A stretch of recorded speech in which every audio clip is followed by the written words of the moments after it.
आप परमाराध्य गुरुदेव को देखे होंगे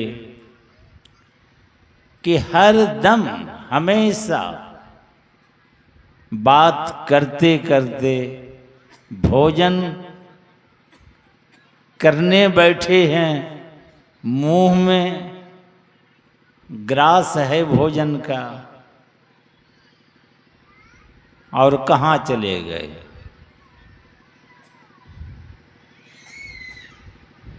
हर क्षण अंतर्मुख डूबते रहते हैं। सारी चेतना सिमट कर अंतर्मुख हो जाती है।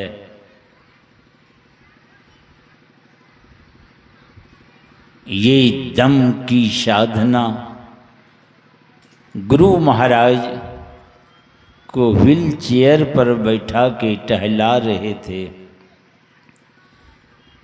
गुरु महाराज के ही जनवासा में जो प्रांगण है उसी में, और राम लगन बाबा थे हमारे, वे भी एक डॉक्टर साहब आए तो रामलगन बाबा कहते हैं कि हुजूर डॉक्टर साहब आए गेलो छे। कल के अच्छा बैठल दो, तो कुर्सी लाके दिया। डॉक्टर साहब बैठ गए। डॉक्टर साहब पूछते हैं गुरु महाराज से कि हुजूर किस आँख में तकलीफ है, किस आँख में दर्द है। अगर आपसे कोई इस तरह पूछे तो आप क्या कहेंगे? तुरंत यही न कहेंगे दाईं आँख में चाहे बाईं आँख में, जिस आँख में तकलीफ है तुरंत आप इशारा करेंगे। पर गुरु महाराज क्या कहते हैं? गुरु महाराज कहते हैं, अच्छा देख कर कहते हैं। अब बतलाइए, आँख में दर्द है, कहते हैं अच्छा देख कर कहते हैं। आँख बंद कर लिए तो फिर कहते हैं इस आँख में तकलीफ है।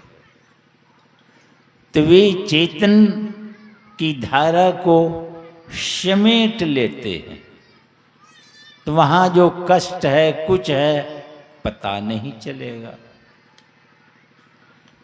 ये चेतन को समेटने की कला, और इस दुनिया में चेतन की धारा को समेटने का काम से बढ़कर और कोई काम नहीं है संसार में। काम तो बहुत चल रहा है, आप लाखों काम करते रहिए, लाखों करोड़ों बनाते रहिए, मगर आज तक किसी का काम नहीं बना है। तब काम बनता कैसे है? जिन्होंने चेतन की धारा को पकड़ने का काम किया है उसी का काम बना है।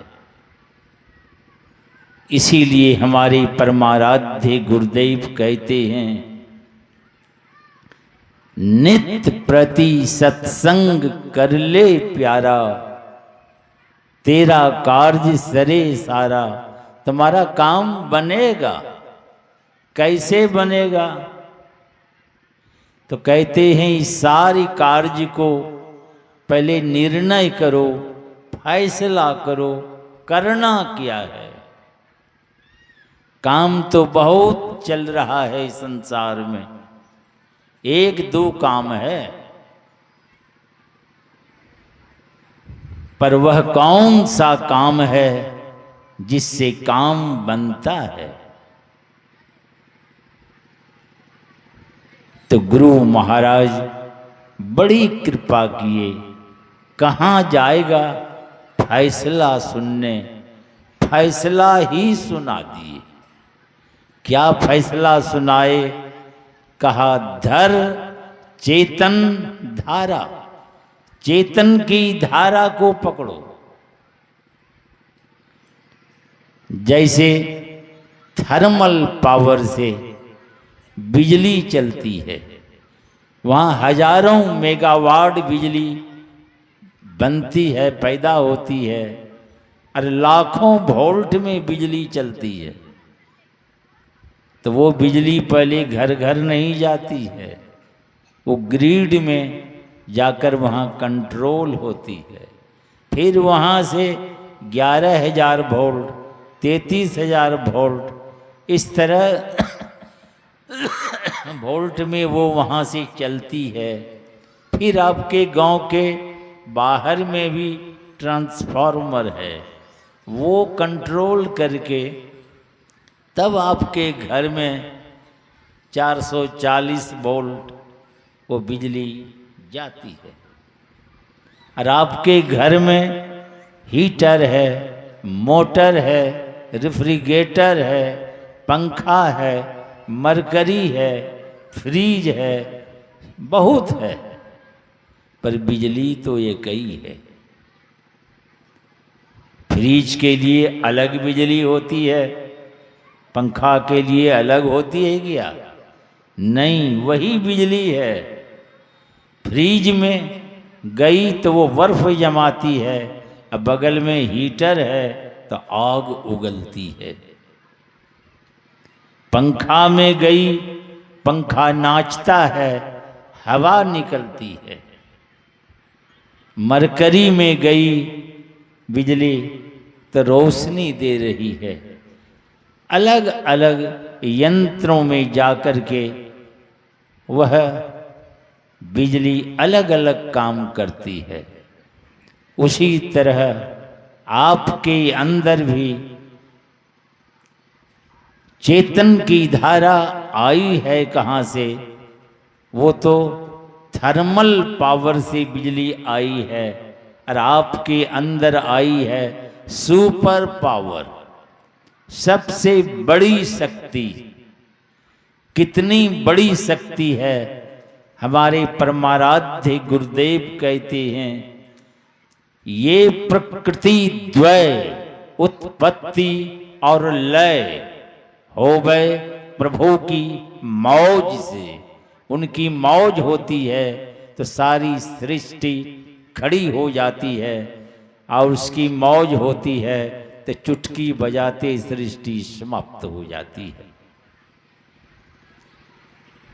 सबसे बड़ी शक्ति वही शक्ति जिसे आपके अंदर वो धारा आई है, चेतन की धारा, और आपके अंदर आज्ञा चक्र ट्रांसफार्मर में कंट्रोल होकर वही धारा गई आँख में, आँख देखती है।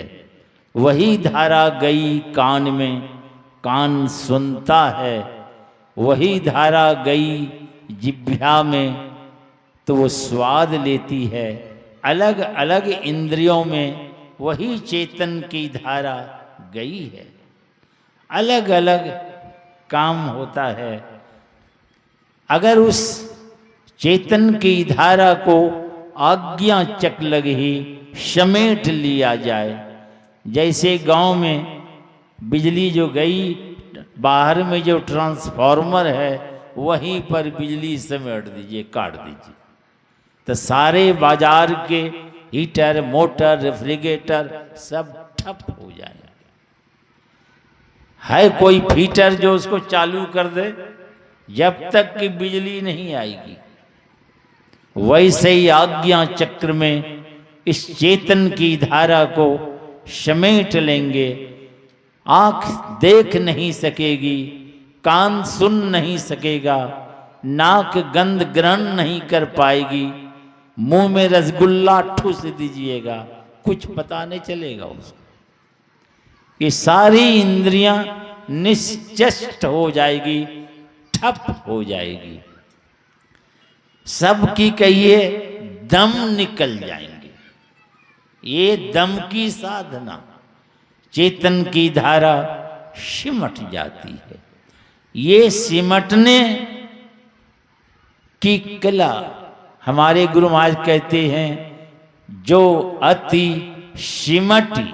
सिमटने को जानता है, ताको पड़े जनाई हो, उसी को जानने में आता है। सारा ब्रह्मांड को देख सकता है वो, ये सिमटने की कला। तब वो चेतन की धारा भगवान पुरुषोत्तम राम भी शबरी की कुटिया पर गए हैं, तो भगवान कह रहे हैं कि पहले संतों के पास जाओ, वहाँ कथा प्रसंग जो हो प्रेम से सुनो पहले।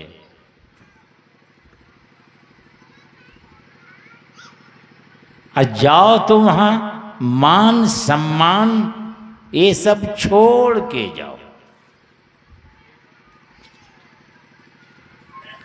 और उनकी सेवा भी करनी पड़ेगी आपको। उनकी सेवा, तब वे प्रसन्न होंगे, आपको वो युक्ति वो राज बताएंगे आपको।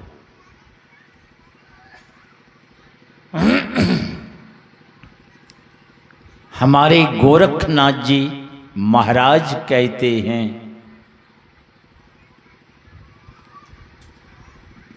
वे तो बहुत उत्तम ढंग से इशारा करते हैं कि चिंता की बात नहीं है, घबराओ मत, हसीवा खेलीवा धरीवा ध्यान, अहनिशि कथिवा ब्रह्म ज्ञान। हंसते हुए खेलते हुए ध्यान करते हुए ब्रह्म ज्ञान सुनते सुनाते भी समझ लीजिए। हंसे खेले नो करे मन भंग। हंसो खेलो काम धंधा करो, पर मन को कहाँ रखना है, सवाल यही है।